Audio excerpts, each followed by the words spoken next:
माननीय अध्यक्ष महोदय, इस चर्चा के दौरान लगभग प्रत्येक सदस्य ने देश में परमाणु ऊर्जा के विकास को आगे बढ़ाने की आवश्यकता पर बल दिया है।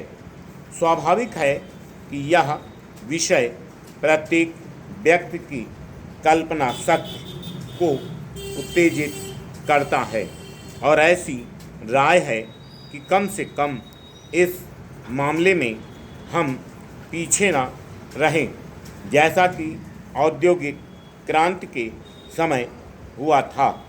जो हमारे साधन हैं उन्हें देखते हुए मैं इसमें अधिक कुछ नहीं कह सकता कि हमारा पीछे रहने का कोई इरादा नहीं है।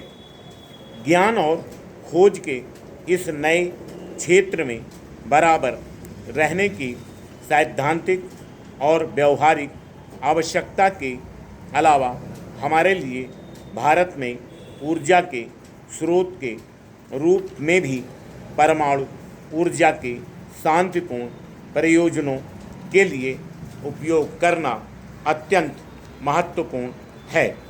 ऊर्जा के लिए कोयले और तेल के इस्तेमाल के बारे में हम बहुत कुछ सुनते हैं, लेकिन गंभीर बात यह है कि यदि हम अपने ऊर्जा स्रोतों का संयुक्त राज्य अमेरिका की गति से उपयोग करें तो शीघ्र ही वह समाप्त हो जाएंगे। हमने पहले जितना सोचा था अब उससे अधिक तेल मिलने की आशा है और मुझे विश्वास है कि भारत के कई भागों में तेल मिलने की संभावना है, लेकिन वास्तविकता यह है कि हमारी ऊर्जा क्षमता जनसंख्या की तुलना में अधिक नहीं है। हमारी समस्या इस पीढ़ी तक ही सीमित नहीं है, हमें भविष्य के लिए भी निर्माण करना है। जहाँ तक दिखाई देता है, ऊर्जा के परंपरागत स्रोतों को छोड़कर परमाणु ऊर्जा को ही मुख्य स्रोत होना है। अतः परमाणु स्रोत से ऊर्जा पैदा करना हमारे लिए अत्यंत व्यावहारिक महत्व का है। आश्चर्य की बात है कि केवल 3-4 वर्ष पहले तक लोग ऊर्जा के लिए परमाणु ऊर्जा प्रयोग करने के बारे में अनिश्चित ढंग से बात करते थे। शायद ही किसी देश में निश्चित योजना थी।